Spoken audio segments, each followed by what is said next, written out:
والصلاة والسلام على سید الانبیاء والمرسلین اما بعد فاعوذ باللہ من الشیطان الرجیم بسم اللہ الرحمن الرحیم۔ الحمدللہ الہادی پروگرام میں صحابیات کا تذکرہ چل رہا تھا اور ان میں بھی ازواج رسول صلی اللہ علیہ وسلم کے بارے میں کلام کا شرف حاصل ہو رہا تھا، اور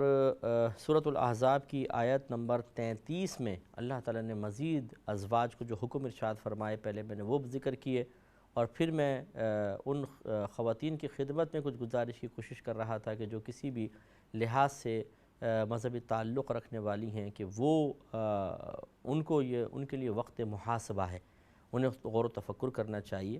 پہلے حکم دیکھیں، اللہ تعالیٰ نے پہلی بات بیان فرمائی ازواج مطہرات کو مخاطب کر کے، اور اپنے گھروں میں ٹھہری رہو، اور پہلے والی جیسے جاہلیت تھی اس بے پردگی کی طرح بے پردگی اختیار نہ کرو، نمازیں قائم کرو، زکوٰۃ ادا کرو، اللہ تعالیٰ اور اس کے رسول کی اطاعت کرو۔ تو یہ ہم گزارش کر رہے تھے کہ جب ہوتا یہ ہے کہ اگر میں ایک غلط روش پر چل رہا ہوں اور اعلانیہ طور پہ چل رہا ہوں، پوشیدہ طور پہ تو کوئی مسئلہ نہیں ہوتا اتنا، اعلانیہ طور پہ میں خطا کر رہا ہوں اور میرے متبعین جو ہیں وہ اس خطا پر مطلع نہیں ہیں، اپنی کم علمی کی وجہ سے یا اپنی عقیدت کی گہرائی کی وجہ سے ان کو میری خطا نظر ہی نہیں آتی ہے، حسن ظن قائم کیا ہوا۔ اب کسی شخص نے ان خطاؤں پر کلام شروع کیا اعلانیہ طور پہ، سب سن رہے ہیں، وہ بھی میں بھی سن رہا ہوں، تو اگر واقعی میرا باطن خراب ہے نا تو مجھے اس کی باتیں بڑی بری لگیں گی، چاہے وہ قرآن و حدیث کی بات کر رہا ہو، اس لیے کہ مجھے خوف پیدا ہوگا کہ اس کی گفتگو جب یہ لوگ سنیں گے، میرے متبعین سنیں گے، تو ان کے دل میں شاید میری عظمت کم ہو جائے اور میری عزت کو زوال لگ جائے۔ تو پھر یہ نہیں ہوگا کہ میں اپنی اصلاح کر کے ان کی نگاہوں میں اچھا اور پیارا بننے کی کوشش کروں، بلکہ میں اس شخص کو خاموش کروانے کی کوشش کروں گا، اور یا پھر میں اس کے اوپر ایسی کوئی گفتگو، ایسی طنزیہ گفتگو کروں گا، یہ مولوی تو بولتے رہتے ہیں، ان مولویوں کا تو کام ہی یہ ہے، اس طرح کر کے اس کو ان متبعین کی نگاہوں میں ڈیگریڈ کرنے کی کوشش کروں گا تاکہ کوئی ان سے حسن ظن قائم نہ کرے اور مجھ سے بد ظن نہ ہو۔ یہ ایک انتہائی خطرناک بیماری ہے۔ ہم بعض اوقات ایک غلط طریقہ اختیار کرنے کے باوجود اپنے آپ کو بزرگ سمجھے ہوتے ہیں، حالانکہ بزرگ ہوتے نہیں ہیں، اور چاہتے ہیں کہ ہماری اس بزرگی کو ہماری ان اعلانیہ خطاؤں کے باوجود قبول کیا جائے، تسلیم کیا جائے۔ اب لوگ تسلیم کر رہے ہوتے ہیں تو پھر اس قسم کی باتیں ہلچل مچا دیتی ہیں۔ تو ہماری بہت سی بہنیں اگر واقعی خدا نخواستہ ان کے دل میں کوئی مرض ہو تو وہ ان باتوں کو ضرور ناگوار تصور کریں گی کہ یہ کہاں سے آ گئے بیان کرنے کے لیے، اور ہو سکتا ہے کہ وہ اس پہ کچھ 2-4 نیگیٹو کمنٹس بھی دے دیں، کیونکہ میرے تقریباً 22-23 سال ہو گئے اس فیلڈ میں کام کرتے ہوئے، اور ہر طرح کے میں لوگوں سے ملتا ہوں جو خصوصاً دینی اعتبار سے تعلق ہوتا ہے، تو بعض ایسے بھی مقامات پہ جانے کا موقع ملتا ہے کہ جہاں مطلب جو نہیں ہونا چاہیے وہ ہوتا ہے، اور کوئی خیال نہیں ہوتا کہ ہم اللہ نے ہمیں ایک مقام دیا ہے، منصب دیا ہے، اور اعلانیہ طور پہ ہم یہ کر رہے ہیں، گویا کہ وہ اپنے آپ کو فول پروف تصور کرتے ہیں کہ اب اس کے بعد گویا کہ عذاب پروف، جس کو کہہ لیں آپ، یوں کہیں عذاب پروف،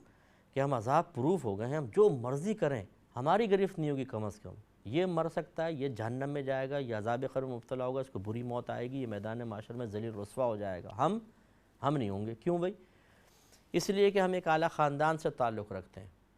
تو کیا مطلب ہے اعلیٰ خاندان سے تعلق رکھنے کا؟ مطلب یہ ہے کہ ہم بے عملی اختیار کریں اور خطائیں کریں اعلانیہ طور پر، اور اپنے آپ کو آخرت کی گرفت سے بے نیاز تصور کرنے لگ جائیں۔ یہ تو ہمارے نبی کا طریقہ نہیں ہے، صحابیات کا طریقہ نہیں ہے۔ تو اس قسم کی بہنیں اپنی خوش فہمی کی دنیا سے باہر نکلیں، اور واقعی وہ دیگر اپنے متبعات جو عورتیں ہیں ان کے لیے ایک رول ماڈل بنیں۔ یہ نہیں ہے کہ آپ کے لیے کچھ بھی کرنا جائز ہوگی، آپ الٹی سیدھی حرکتیں کریں اور دوسروں کو تلقینات کرتے رہیں، یہ نہیں ہونا چاہیے۔ تو اب اللہ تعالیٰ نے دیکھیں جو باتیں بیان فرمائیں ان کو ہماری بہنوں کو اختیار کرنا چاہیے۔ یقینی سی بات ہے کہ آپ کا کوئی بھی مقام مرتبہ ہو جو آج کل کے دور میں، لیکن اگر میں آپ سے دائرہ ادب میں رہ کے کویسچن کروں کہ کیا آپ نبی کریم صلی اللہ علیہ وسلم کی ازواج سے بڑھ کر مقام و مرتبہ رکھتی ہیں، تو آپ کا جواب انکار میں ہوگا۔ اگر اقرار میں کریں گے تو آپ سے بڑھ کے جھوٹا کوئی نہیں ہے، اور اگر آپ انکار کریں گی کہ ہاں کوئی ہمارا منصب ان سے بڑھ کر نہیں ہے، مطلب یہ اقرار کریں گی، اس بات کو مانیں گی، تو پھر تو بالکل صحیح ہے۔ اگر انکار کر دیں کہ نہیں معاذ اللہ ہمارا مقام زیادہ ہے، تو پھر آپ جھوٹ بول رہی ہیں۔ جب آپ یہ اقرار کر رہی ہیں کہ ان کا مقام مرتبہ زیادہ ہے تو پھر ان کے عمل کو دیکھیں کہ کیا انہوں نے عمل کیا ہے۔ یقینی سی بات ہے کہ جب اللہ تعالیٰ ان کو ایک حکم ارشاد فرما رہا ہے تو کیا ان ازواج نے اللہ تعالیٰ کے حکم کی نافرمانی کی ہوگی؟ یقیناً نہیں کی ہوگی۔ انہوں نے اللہ تعالیٰ کے حکم کے مطابق اپنے آپ کو ڈھال لیا ہوگا، پہلے ڈھلی ہوئی تھی، اور زیادہ انہوں نے احتیاط اختیار کی ہوگی، لہٰذا ان کو جو حکم دیا بے پردگی اختیار نہ کرو، جیسے زمانہ جاہلیت کی بے پردگی۔ تو زمانہ جاہلیت کی بے پردگی یہی تھی کہ عورتیں بن ٹھن کر میک اپ کر کے غیر مردوں کے سامنے آنے میں بالکل عار محسوس نہیں کرتی تھیں، جسم جھلک رہا ہے، جسم نظر آ رہا ہے، بال نظر آ رہے ہیں، کلائیوں سے اوپر قمیضیں ہیں، ہاف آستین کی پہنی ہوئی ہیں، فیشن کیا ہوا ہے، میک اپ کیے ہوئے ہیں، زیور لٹکائے ہوئے ہیں اور گھوم رہی پھر رہی ہیں ادھر سے ادھر۔ تو ایسے ہی اگر بالفرض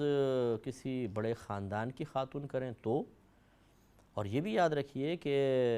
ضروری نہیں ہے کہ آپ عام اس خاندان کے باہر لوگوں کے سامنے آنے سے بچیں تو یہ اس حکم پر عمل ہو جائے گا، بلکہ حکم پر عمل اس وقت کمپلیٹ ہوگا کہ جب خاندان والوں کے سامنے بھی انسان عمل کرے۔ یہ نہیں ہے کہ اجنبی لوگوں کے سامنے تو نہیں آ رہے جو بالکل اجنبی ہیں، لیکن خاندان میں کزنز وغیرہ ہیں اور چچے تائے پھوپھی ماموں کے بیٹے ہیں، ان کے سامنے آ رہی ہیں، حالانکہ مقام مرتبہ بہت زیادہ ہے، اور ان پہ پردہ نہ کرے انسان کہ چلو جی باہر تو کوئی نہیں دیکھ رہا نا، یہ تو گھر والے ہیں۔ لیکن یہ گھر والے وہ گھر والے نہیں ہیں جن کے سامنے بے پردگی جائز ہو جاتی ہے۔ لہذا بہنوں کو چاہیے کہ اس قسم کے جو مقام و مرتبے کے حامل ہیں کہ انہیں اپنے آپ کو بالکل ریزرو رکھنا چاہیے اور پردے کے ساتھ رہنا چاہیے، اور خاص طور پہ تو وہ حضرات کے جو خود مطلب مرد حضرات ہیں، چاہے وہ پیر صاحب ہوں، چاہے مفتی صاحب ہوں، چاہے عالم صاحب ہوں، چاہے حافظ و قاری صاحب ہوں، انہیں اپنے گھر کی عورتوں کو پردے کی طرف مائل کرنا چاہیے نا۔ اگر وہ خود اپنی عورتوں کو معاذ اللہ ثم معاذ اللہ اجازت دیں گے کہ ٹھیک ہے تم غیر مردوں کے سامنے اس طرح بیٹھ جاؤ، تو یہ بہت غلط ہوگا،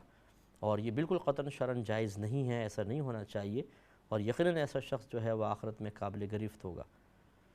تو میں یہ نہیں کہہ رہا ہوں کہ سب ایسا کرتے ہیں، اس کو نیگیٹو سینس میں کوئی نہ لے کر جائے، لیکن ایسا ہو رہا ہے، یہ بالکل ہے، اس کو کوئی انکار نہیں کر سکتا ہے کہ میرے خیال میں وہ یہی ہے کہ اگر مرد نے مقام حاصل کر لیا، وہ سمجھتا ہے میرے گھر والے میرے مقام کی وجہ سے ضرور بخشے جائیں گے، میں بے احتیاطی کروا لوں کوئی مسئلہ نہیں ہوگا۔ ایسا نہیں ہے، یاد رکھیں، کوئی نبی کریم صلی اللہ علیہ وسلم سے بڑھ کر مقام و مرتبے کا حامل نہیں ہے۔ جب نہیں ہے تو ہر پیر صاحب، ہر عالم، ہر مفتی، ہر قاری، ہر حافظ سرکار کے مقام کے اور ان کے قدموں کی گھر کی برکت تک بھی نہیں پہنچ سکتا ہے، یعنی گھر تک بھی نہیں پہنچ سکتا۔ تو جب ہمارے آقا صلی اللہ علیہ وسلم اپنے ازواج مطہرات کو پردہ بھی کروا رہے ہیں اور ہر طرح کے وہی جو شرعی احکام عام عورتوں کے لیے ان کے اوپر بھی لاگو فرما رہے ہیں، تو پھر آپ کون ہوتے ہیں بھائی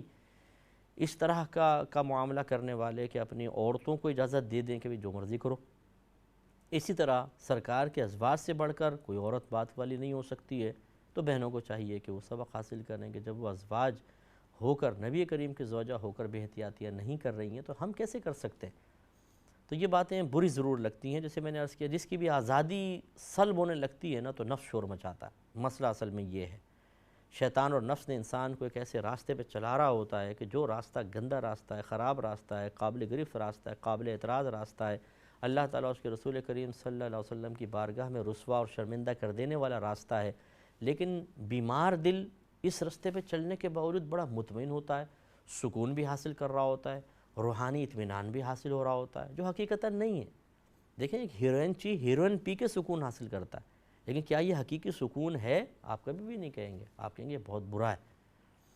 معلوم یہ ہوا کہ بعض اوقات انسان اس طرح کی خطائیں گناہ کر کے اپنے دل میں کوئی بے چینی، بے قراری محسوس نہیں کر رہا ہوتا، اسے ایک سکون محسوس ہوتا ہے، وہ بظاہر اس کو ایسا لگتا ہے جیسے میں اللہ کا قرب حاصل کرنے کا متمنی ہوں، سب کچھ ہے،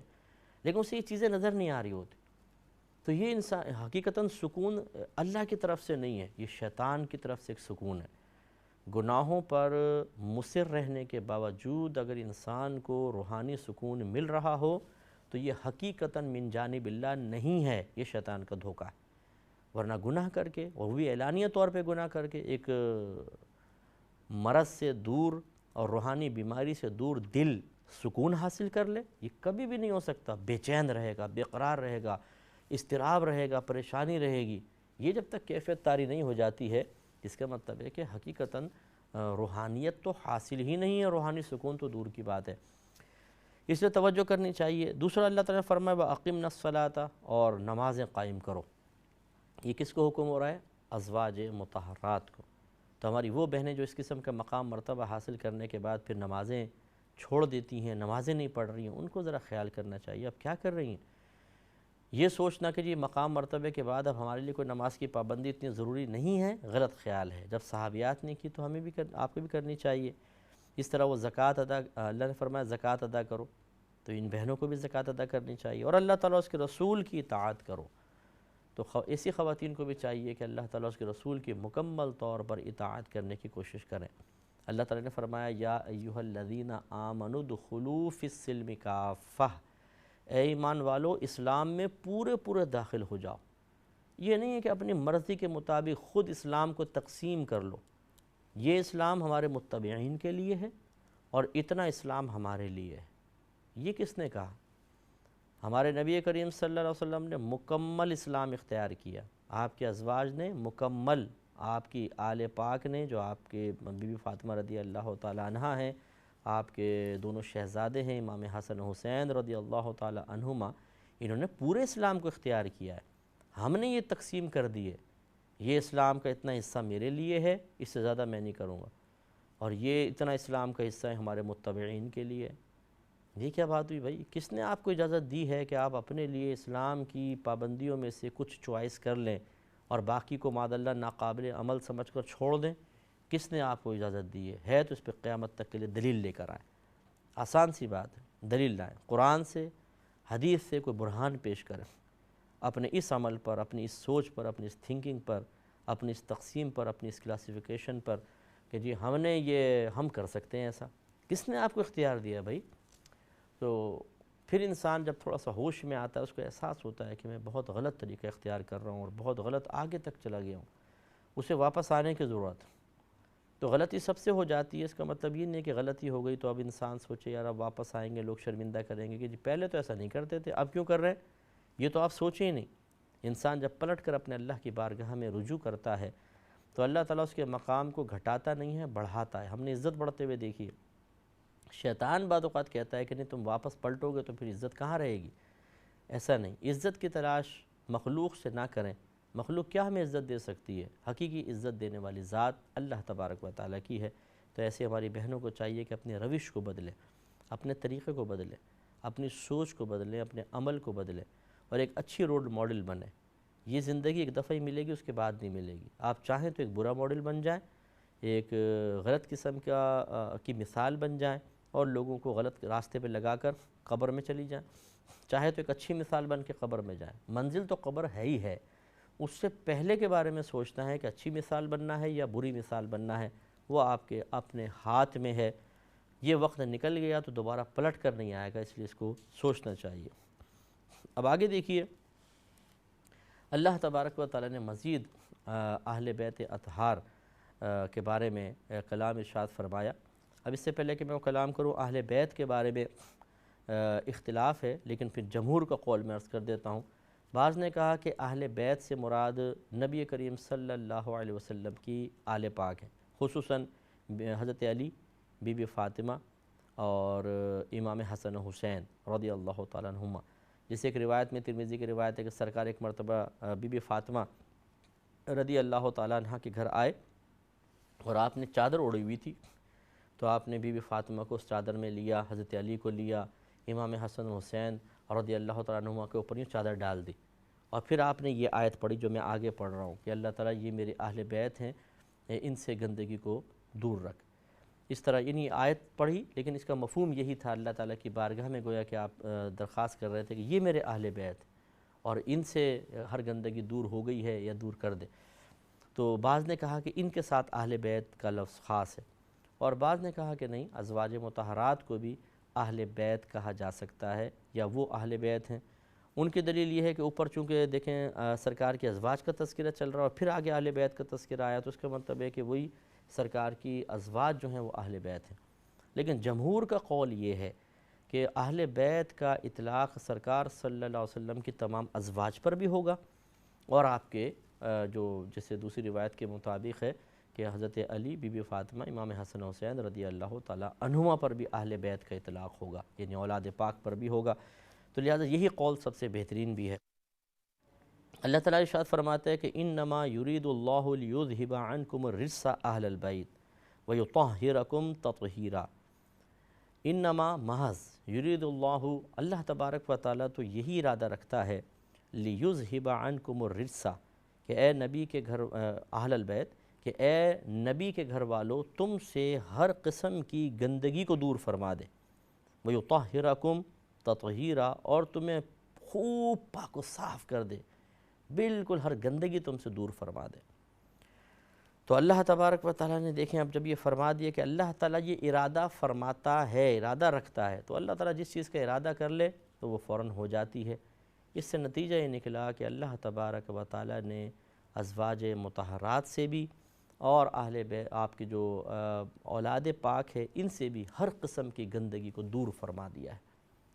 لہذا معلوم یہ ہوا کہ اب کون عورت ان کا مقابلہ کر سکتی ہے؟ آپ سوچئے کہ جن کے بارے میں اللہ یہ گواہی دے دے کہ اللہ تعالیٰ نے ان کو بالکل پاک و صاف کر دیا، ہر قسم کی گندگی، وہ چاہے کفر کی نجاست ہو، چاہے نفاق کی ہو، چاہے بے عملی کی ہو، چاہے وہ برے اخلاق کی نجاست ہو، چاہے وہ ظاہری نجاستیں ہوں، اللہ تعالیٰ نے سب سے ان کو پاک و صاف فرما دیا ہے۔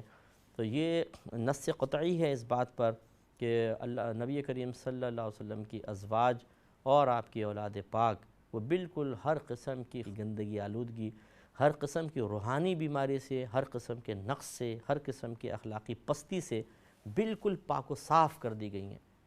تو اس سے جب اللہ تعالیٰ کی گواہی کو سامنے رکھیں تو کوئی بھی عورت کیا مقابلہ کر سکتی ہے؟ یقینی سی بات ہے کہ نہیں کر سکتی ہیں۔ تو ہر عورت کو پھر چاہیے کہ وہ اپنا ذہن بنا لے کہ وہ ان کے غلام ہیں، ان کی ایک کنیز ہیں، ادنیٰ کنیز ہیں، چاہے وہ کتنے ہی دنیا کے اندر ابھی اعلیٰ مقام اور مرتبے میں اپنے آپ کو فائز دیکھیں، لیکن وہ کبھی بھی ان سے آگے نہیں بڑھ سکتی ہیں۔ مزید اللہ تعالیٰ نے فرمایا کہ وَاذْكُرْنَا مَا يُتْلَى فِي بُيُوتِكُنَّ مِنْ آيَاتِ اللَّهِ وَالْحِكْمَةِ،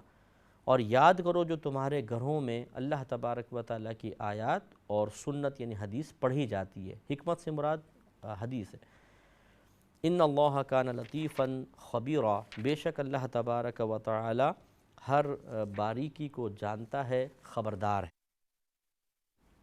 تو اب اس میں دیکھیں وَاذْكُرْنَ مَا يُتْلَى فِي بُيُوتِكُنَّ مِنْ آيَاتِ اللَّهِ وَالْحِكْمَةِ، اور یاد کرو جو تمہارے گھروں میں آیات پڑھی جاتی ہیں اور حدیث بیان ہوتی ہے، سب کو یاد کرو۔ تو جب یہ حکم دے دیا ہے تو یقینی سی بات ہے کہ پھر ازواج نے ایسا کیا بھی ہوگا۔ تو معلوم یہ ہوا کہ وہ گھرانے ایسے ہیں کہ اس میں قرآن پڑھا جاتا ہے، نبی کریم صلی اللہ علیہ وسلم کے بیان کردہ باتیں اور احکام ذکر کیے جاتے ہیں، اس کو یاد رکھا جاتا ہے۔ تو یہی روش اب خواتین کو بھی اختیار کرنی چاہیے کہ جب صحابیات نبی کریم صلی اللہ علیہ وسلم کی وہ ازواج کہ جن گھروں سے دین نکلا ہے حقیقتاً اور قیامت تک کی عورتوں تک پہنچا ہے، وہ اپنے گھر میں قرآن و حکمت بیان کر رہی ہیں اور اس کو یاد کر رہی ہیں، اس کا ذکر کر رہی ہیں، اور ہماری بہنیں ان کے ہاتھوں میں ڈائجسٹ ہوں، ناول ہوں، الٹی سیدھی کہانیاں ہوں، الٹے سیدھے لٹریچر ہوں، یا غیر مستند قسم کی کتابیں پڑھ کے سنائی جا رہی ہوں، ان سب کو غور و تفکر کرنا ہوگا کہ قرآن سے، حدیث سے اپنے تعلق کو مضبوط کریں۔ اللہ تبارک و تعالیٰ کی بارگاہ میں دعا ہے کہ اللہ تعالیٰ ہم سب کو عمل پیرا ہونے کی توفیق عطا فرمائے۔